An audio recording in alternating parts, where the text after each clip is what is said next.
नमस्कार दोस्तों, NCERT book की सीरीज में एक बार फिर से आपका स्वागत है। जैसा कि आप जानते हो, मैं एनसीईआरटी बुक की सीरीज चला रहा हूं।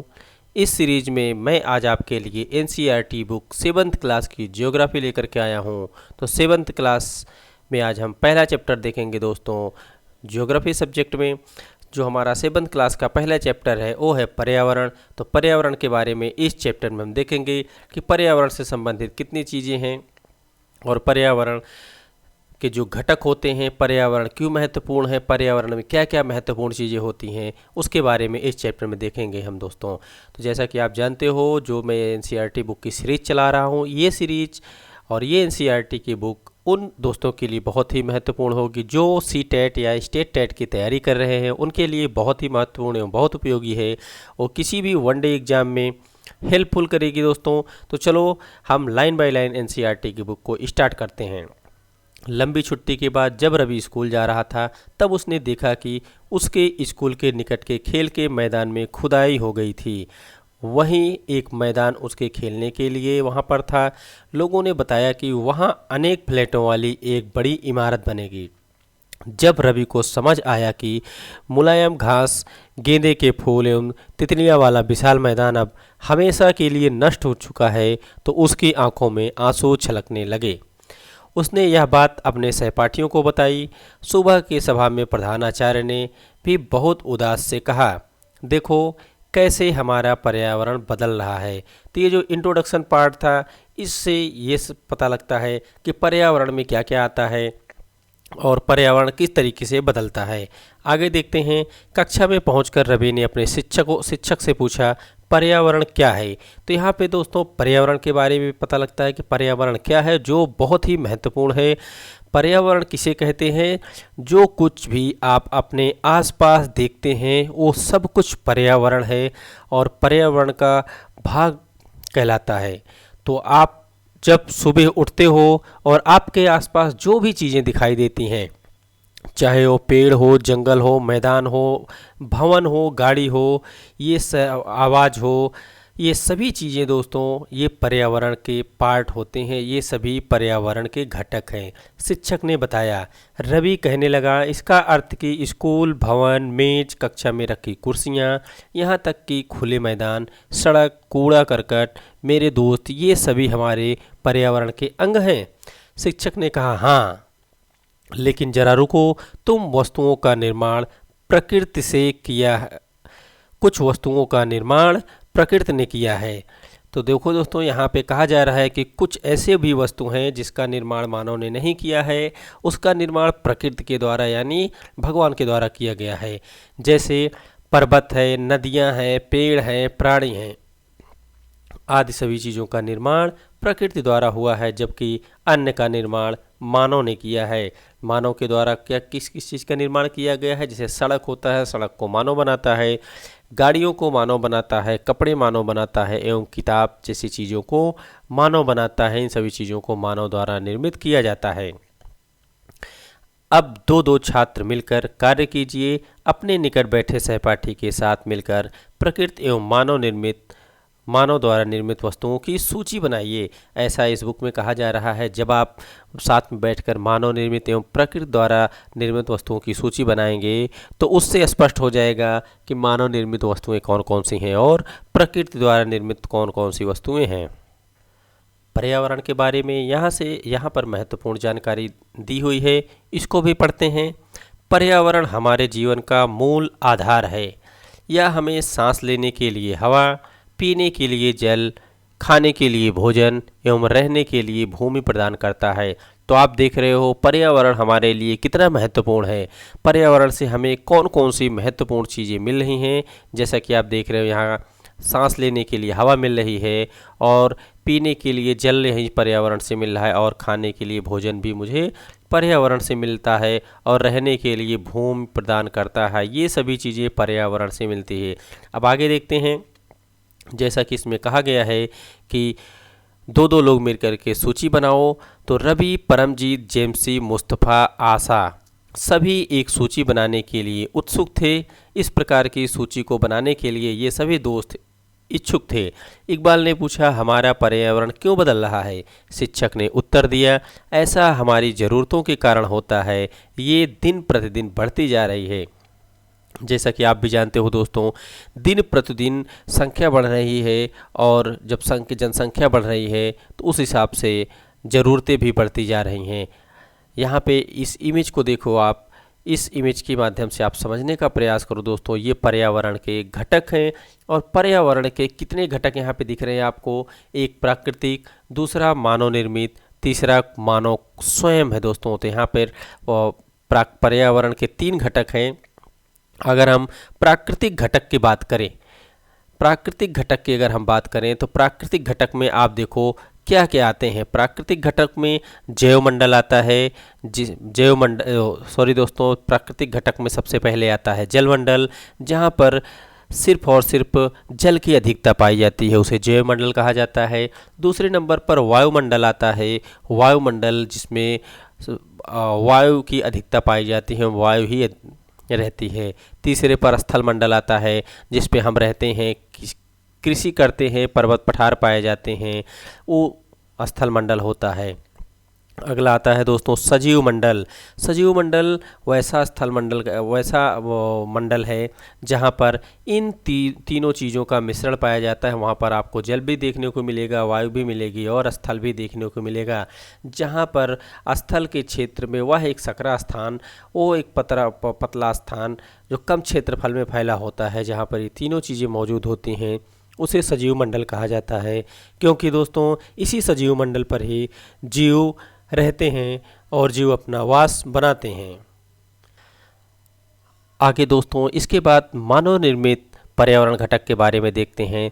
मानव निर्मित पर्यावरण के वो घटक होते हैं जो मानव के द्वारा निर्मित किए जाते हैं, या मानव द्वारा जिसका निर्माण किया जाता है। जैसे कि आप इस इमेज में देख रहे हो, जो इमारत होती है दोस्तों, इमारत मानव द्वारा बनाई जाती है। पार्क का निर्माण मानव द्वारा किया जाता है, पुल का निर्माण मानव द्वारा, सड़क का निर्माण मानव द्वारा, और ये जैसे स्मारक, बड़े बड़े स्मारक बनते हैं, इसका निर्माण मानव द्वारा, और उद्योग जो होते हैं, बड़े बड़े फैक्ट्रियां होती हैं, उसका भी निर्माण मानव द्वारा किया जाता है। तो इन दोनों इमेजों को आप देखकर अंदाज़ा लगाइए दोस्तों, और देखो किस प्रकार से ये एक दूसरे से अलग हैं, मानव निर्मित और प्राकृतिक पर्यावरण दोस्तों। अब आगे देखते हैं मानव खुद में जो एक पर्यावरण के घटक हैं, इसको देखते हैं। मानव एक व्यक्ति है, उसके बाद परिवार बनता है, फिर समुदाय बनता है, और समुदाय से दोस्तों धर्म बनता है, और शिक्षा जो होते, शैक्षिक संस्थान जो होते हैं अलग अलग, और आर्थिक, सामाजिक, जो राजनीतिक आदि प्रकार की जो जगह आपको देखने को मिलती हैं दोस्तों। इस प्रकार से मानव खुद एक पर्यावरण के घटक के रूप में पाए जाते हैं। अब आगे देखते हैं, इसलिए हम प्राकृतिक पर्यावरण में परिवर्तन करते हैं और कभी कभी उसे नष्ट भी कर देते हैं। तो प्राकृतिक पर्यावरण में परिवर्तन हम क्यों करते हैं? क्योंकि लोगों यहाँ पे जनसंख्या बढ़ रही है और ज़रूरतें लगातार बढ़ती जा रही हैं, और जब ज़रूरतें बढ़ती हैं तो हम प्राकृतिक जो वातावरण है हमारा, हम उसमें परिवर्तन करते हैं, क्योंकि उसमें कुछ न कुछ मॉडिफाई ज़रूर करते हैं, और उस परिवर्तन के चक्कर में हम उसे नष्ट कर देते हैं। ऊपर के वार्तालाप से आप समझ गए होंगे कि किसी भी जीवित प्राणी के चारों ओर पाए जाने वाले लोग, स्थल, वस्तुएं एवं प्रकृति को पर्यावरण कहते हैं। जैसा कि आप देख रहे हैं यहाँ पर कि जो जीवित प्राणी हैं, जीवित प्राणी के चारों ओर पाए जाने वाले लोग, चाहे वो स्थल में हो, वस्तुएं हो एवं प्राकृतिक हो, पर्यावरण कहलाते हैं। यह प्राकृतिक एवं मानव निर्मित परिघटनाओं का मिश्रण होता है। जो पर्यावरण होता है, ये चाहे प्राकृतिक आप कह लो, प्राकृतिक भी हो सकता है, और मानव निर्मित भी परिघटनाओं का मिश्रण होता है। प्राकृतिक पर्यावरण में पृथ्वी पर पाई जाने वाली जीवी एवं अजीवी 2 परिस्थितियां भी सम्मिलित हैं। तो जो जीवी और अजीवी परिस्थितियां हैं उसको देखते हैं। जीवी किसे कहते हैं और अजीवी किसे कहते हैं? जीवी सजीव प्राणियों का संसार है, जैसे पादप एवं जंतु। जीवी जिसमें जीव पाए जाते हैं दोस्तों, वो जीवी प्राणियों का संसार कहा जाता है, और अजीवी निर्जीव पदार्थों का संसार जैसे स्थल होता है उसे अजीवी कहा जाता है। तो जीवी और अजीवी इस तरीके से जिसमें जीव पाया जाता है, जो गति करता है वो जीवी होता है, जो गति नहीं करता वो अजीवी होता है। जबकि मानवीय पर्यावरण में मानव की परस्पर क्रियाएं, उनकी गतिविधियां एवं उनके द्वारा बनाई गई रचनाएं सम्मिलित होती हैं। तो आपने देखा यहाँ पर कि मानव पर्यावरण जो होता है वो किस तरीके से होता है और किसे कहते हैं। आगे देखेंगे प्राकृतिक पर्यावरण। तो प्राकृतिक पर्यावरण से पहले यहाँ पे इन्वायरमेंट जो जिसे पर्यावरण कहते हैं, पर्यावरण यानी इन्वायरमेंट शब्द की उत्पत्ति फ्रेंच एनवायरोनेंट या एनवायरोनेर से हुई है। इसका अर्थ होता है पड़ोस। तो देखो दोस्तों, यहाँ पे दो शब्द निकल करके आए हैं। पर्यावरण जो पर्यावरण को इंग्लिश में बोलते हैं इन्वायरमेंट। तो इन्वायरमेंट की उत्पत्ति जो हुई है वो फ्रेंच शब्द से हुई है, और फ्रेंच शब्द के उस शब्द से एनवायरोनेर से। तो एनवायरोनेर जो है, चाहे आप इसे कहो या आप कहो एनवायरोनेर कहो, इससे हुई है और जिसका अर्थ होता है पड़ोस। तो दोस्तों अब यहाँ पे देखते हैं प्राकृतिक पर्यावरण। प्राकृतिक पर्यावरण में भूमि, जल, वायु, पेड़ पौधे एवं जीव जंतु मिलकर प्राकृतिक पर्यावरण बनाते हैं। स्थलमंडल, जलमंडल, वायुमंडल एवं जैवमंडल से आप पहले भी परिचित होंगे। तो इसके बारे में आपने 6 क्लास का जो चैप्टर था उसमें आप पढ़ चुके हैं कि स्थलमंडल क्या होता है, किसे कहते हैं, जलमंडल किसे कहते हैं, वायुमंडल किसे कहते हैं एवं जैवमंडल किसे कहते हैं। आइए अब हम इसके संबंध में कुछ और तथ्यों की जानकारी प्राप्त करते हैं। पृथ्वी की ठोस परपट्टी या कठोर ऊपरी परत को स्थलमंडल कहते हैं। तो ये वही क्षेत्र है, ये स्थलमंडल किसे कहते हैं। स्थलमंडल जो पृथ्वी का ऊपरी परत और ठोस परत जो होता है उसे स्थलमंडल कहा जाता है। यह चट्टानों एवं खनिजों से बना होता है एवं मिट्टी की पतली परत से ढका होता है। इसमें पहाड़ होते हैं, मैदान, पठार, मैदान, घाटी तथा विभिन्न स्थलाकृतियाँ वाले आकृति एक विषम धरातल होता है। ये स्थलाकृतियाँ महाद्वीपों के अलावा महासागर की सतह पर भी पाई जाती है। तो आप देख रहे हो ये स्थलाकृतियाँ महाद्वीपों पर यानी कि स्थल पर ही नहीं बल्कि सागरों में भी पाई जा रही हैं। स्थलमंडल वह क्षेत्र है जो हमें वन, तो स्थलमंडल पे किस किस चित्रों को, किस किस चीज़ों को देखने को मिलता है हमें, ये भी देखते हैं। जो स्थलमंडल पर आप वन पाएंगे, बड़े बड़े जंगल आपको देखने को मिलेंगे, कृषि एवं मानव बस्तियों के लिए भूमि। तो आप देखते हो स्थल मंडल पर ही दोस्तों कृषि बहुत बड़ी मात्रा में होती है, जो स्थल पर लोग करते हैं अपने खाने पीने के लिए, पशुओं को चरने के लिए घास प्रदान करता है। यह खनिज संपदा का भी एक स्रोत है। तो यहाँ पे आप देख रहे हो वन पाए जा रहे हैं, कृषि के लिए ज़मीन पाई जा रही है, पशुओं को चरने के लिए घास के मैदान पाए जा रहे हैं, और यहीं पर जो है खनिज संपदा यानी कि खनिज भी यहाँ पे मिलते हैं। खनिज के भी ये स्रोत होते हैं। स्थल पर ही खुदाई के बाद दोस्तों खनिज भी मिलती हैं। तो इस इमेज को आप देखो, ये एक इमेज है।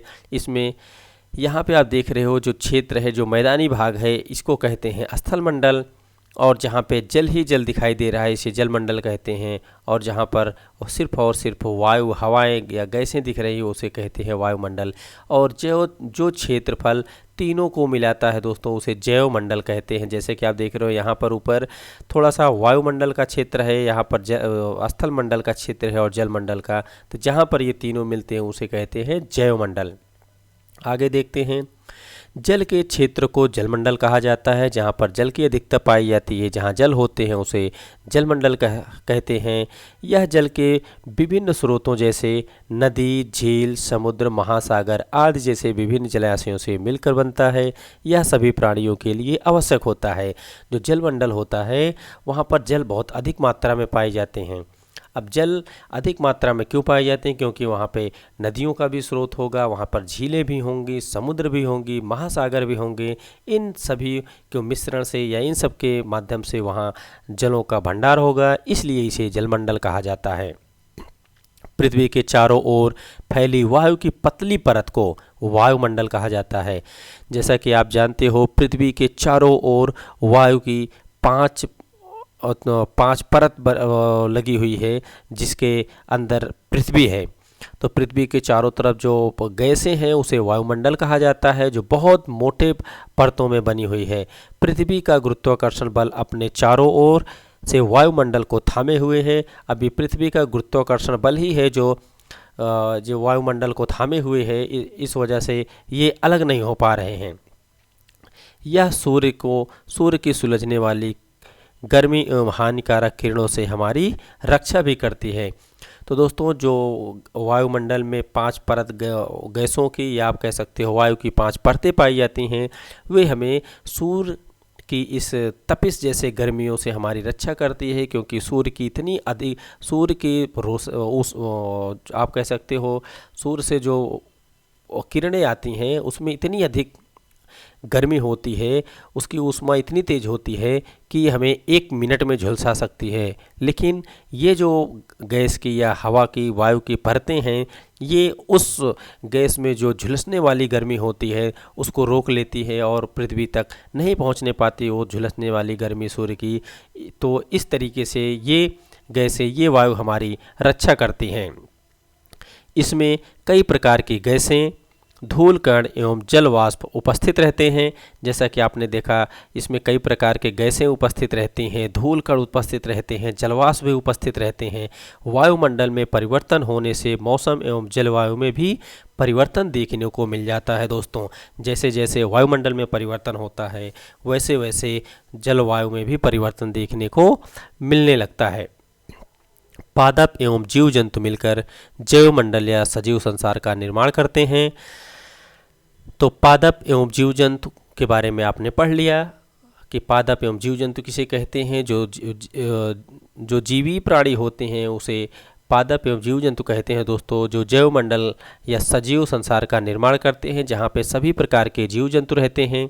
यह पृथ्वी का एक संकीर्ण क्षेत्रफल, यानी कि बहुत सकरा, बहुत पतला सा क्षेत्रफल होता है, जहाँ स्थल भी हो और जल भी हो एवं वायु, ये तीनों जहाँ पर मिलते हैं दोस्तों, जीवन को संभव बनाते हैं। यहाँ पर जीवन जीने के लिए ये आसान एवं अच्छे क्षेत्र हो जाते हैं।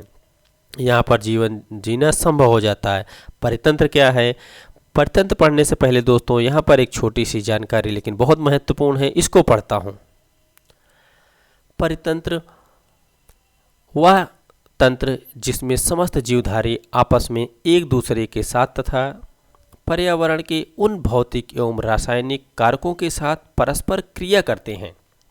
तो देखो, जिसमें समस्त जीवधारी, सभी जीव जंतु हैं, आपस में एक दूसरे के साथ किसी न किसी तरीके से भौतिक या रासायनिक कारकों के साथ एक क्रिया करते हैं, या आप कह सकते हो एक दूसरे को प्रभावित करते हैं।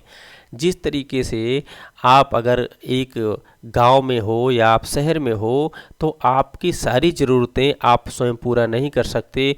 कभी न कभी आपको अपने पड़ोसी की ज़रूरत पड़ेगी, कुछ सामान लेने के लिए आप जाओगे, या आप ऐसा कह सकते हो अगर आप बाइक चला रहे हो तो बाइक को चलाने के लिए पेट्रोल चाहिए, और पेट्रोल आपको पेट्रोल पंप पर मिलेगा, या आप पेट्रोल पंप से लेकर के आओगे, या फिर पेट्रोल पंप पर पेट्रोल कहाँ से आएगा? कहीं न कहीं से तेल जहाँ से निकलता होगा वहाँ से लाना पड़ेगा। तो आपको किसी न किसी तरीके से किसी पर निर्भर रहना पड़ेगा। तो ये एक भौतिक या रासायनिक क्रिया है जिस पर आप एक दूसरे के साथ क्रिया कर रहे हो। तो इस तरीके से मैं ये उदाहरण आपको दे रहा था, एक एग्जाम्पल के माध्यम से समझा रहा था। इसी तरीके से जो एक परितंत्र होता है दोस्तों, वहाँ पे सभी जीवधारी एक दूसरे पर निर्भर रहते हैं, एक दूसरे के साथ भौतिक एवं रासायनिक कारकों से के साथ परस्पर एक क्रिया करते हैं, जिसमें वे निवास करते हैं, यानी कि जहाँ पर वो रहते हैं। जैसे आप जिस क्षेत्र में रहते हो वहाँ पर भी आप एक दूसरे के साथ किसी न किसी रूप से क्रिया करते हो, कुछ न कुछ काम ज़रूरत पड़ती रहती है आपकी। ये सब ऊर्जा और पदार्थ के स्थानांतरण द्वारा संबद्ध है। अब आगे देखते हैं परितंत्र क्या है। रवि की कक्षा में एक एनसीसी कैंप में जेम्सी ने आश्चर्य से कहा, कितनी मूसलाधार वर्षा हो रही है। इससे मुझे अपना केरल याद आ गया। तुम सबको आकर देखना चाहिए कि कैसे हरे भरे खेतों एवं नारियल के बागानों में लगातार बारिश होती रहती है। जैसे जैसलमेर में रहने वाली हीरा ने आश्चर्य से कहा, हमारे यहाँ वर्षा होती ही नहीं, हमें तो दूर दूर तक केवल कीकर एवं रेत ही नजर आती हैं, लेकिन वहाँ ऊंट भी तो मिलते हैं। या रवि ने कहा। हीरा ने कहा, ऊंट तो मिलेंगे ही, जब तुम हमारे रेगिस्तान आओगे तो तुम्हें सांप, छिपकली एवं अनेक कीट भी देखने को मिलेंगे। रवि हैरत में पड़ गया। विभिन्न स्थानों पर पाए जाने वाले जीव जंतु, वनस्पति एवं लोगों के रहन सहन के तरीके इतने भिन्न क्यों हैं? क्या सभी का एक दूसरे के साथ संबंध है? अब देखो दोस्तों, जैसे कि दो लोगों की कहानी थी, दो बच्चों की कहानी थी, दोनों बच्चों की कहानी अलग अलग थी और हर एक जो जीव जंतु थे, रहन सहन था, वो अपने अपने क्षेत्र का दोस्तों एक दूसरे के साथ किसी न किसी तरीके से संबंध रखते थे और कुछ परस्पर क्रिया करते थे।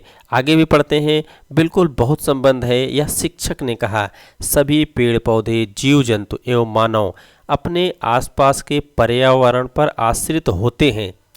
तो ये देखो दोस्तों, जैसा कि इसमें कहा गया है कि जितने भी जीव जंतु हैं, मानव हैं या पेड़ पौधे हैं, सभी एक दूसरे पर निर्भर रहते हैं। जैसे पेड़ है जो दोस्तों, पेड़ को या तो वो प्राकृतिक रूप से उगेगा या फिर उसे कोई मानव लगाएगा। अगर प्राकृतिक रूप से वो पेड़ उगा है तो उसको उसके विकास के लिए उसे सूर्य की रोशनी चाहिए, हवा चाहिए और जल चाहिए। तो उसके विकास के लिए इन तीनों चीज़ों की आवश्यकता पड़ेगी और ये इन तीनों चीज़ों पर आश्रित है। अगर ये तीनों चीज़ें उसे नहीं मिली तो उस पेड़ का विकास नहीं हो सकता। इसी तरीके से दोस्तों, जीव जंतु एवं मानव भी एक दूसरे पर किसी न किसी तरीके से आश्रित होते हैं और एक दूसरे के साथ कुछ न कुछ क्रिया करते हैं। प्रायः वे एक दूसरे पर भी आश्रित हैं। जीवधारियों का आपसी एवं अपने आसपास के पर्यावरण के बीच का संबंध ही परितंत्र का निर्माण करता है। तो देखा आपने दोस्तों कि जैसा इसमें कहा जा रहा है कि जो पर्यावरण है, उनके आसपास के बीच का जो संबंध है, जिस तरीके से उनके आसपास और उनके बीच का संबंध है, वही परितंत्र का निर्माण करता है। अधिक वर्षा वाले वन, घास स्थल, रेगिस्तान, पर्वत, झील, नदी, महासागर एवं छोटे से ताल का भी एक परितंत्र होता है। बिल्कुल दोस्तों, इनका भी अपना एक परितंत्र होता है।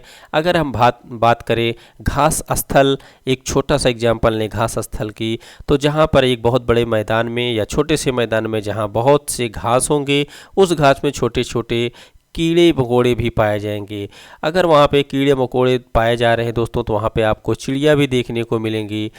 तो इस तरीके से अगर उस चिड़िया वहाँ पर इसलिए आते हैं कि उनको कीड़े मकोड़ों को खाना है। कीड़े मकोड़े क्यों आते हैं? क्योंकि उनको अपना पेट भरने के लिए घासों को खाना है। अगर कि चिड़िया दोस्तों कीड़े मकोड़ों को नहीं खाएंगे तो कीड़े मकोड़ों की संख्या अधिक हो जाएगी। इससे वहाँ की सारी घासें कीड़े मकोड़े खाकर ख़त्म कर देंगे और घास हरी भरी नहीं रह जाएगी। और अगर जो है घास हरी भरी नहीं रही दोस्तों, तो ये पक्षी या कीड़े मकोड़े वहाँ पर किस लिए आएंगे और वो घास स्थल कैसे रह जाएगा? तो इस तरीके से एक दूसरे पर ये निर्भर हैं और इस तरीके से पर्यावरण भी सुरक्षित है और एक परितंत्र का भी निर्माण हो रहा है। आगे देखते हैं, क्या आपको लगता है कि जिस पार्क में रवि एवं उसके मित्र खेलते थे वह भी एक परितंत्र बनाता है? बिल्कुल, वो भी एक परितंत्र बनाता है।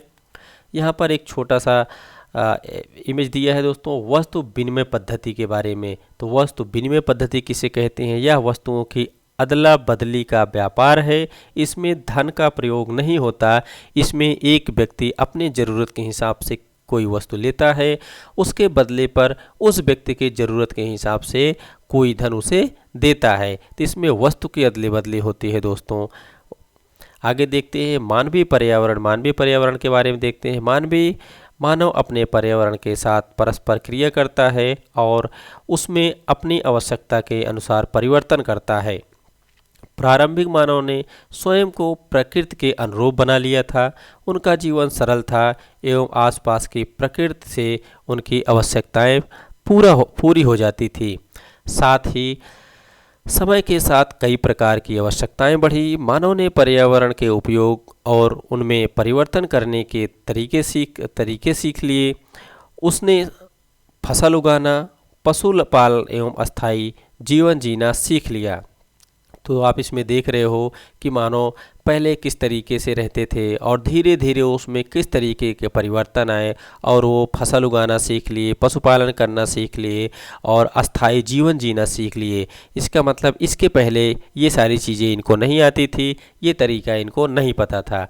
फिर पहिए का आविष्कार हुआ, आवश्यकता से अधिक अन्न उपजाया गया और वस्तु विनिमय पद्धति का विकास हुआ। तो वस्तु विनिमय पद्धति का विकास हुआ जिससे वस्तु की अदला बदली की जा सकती थी। जो हमें ज़रूरत है हम उसके लिए उस वस्तु को आपसे लेंगे और आपकी ज़रूरत की वस्तु मैं आपको दूंगा, ऐसा होता था।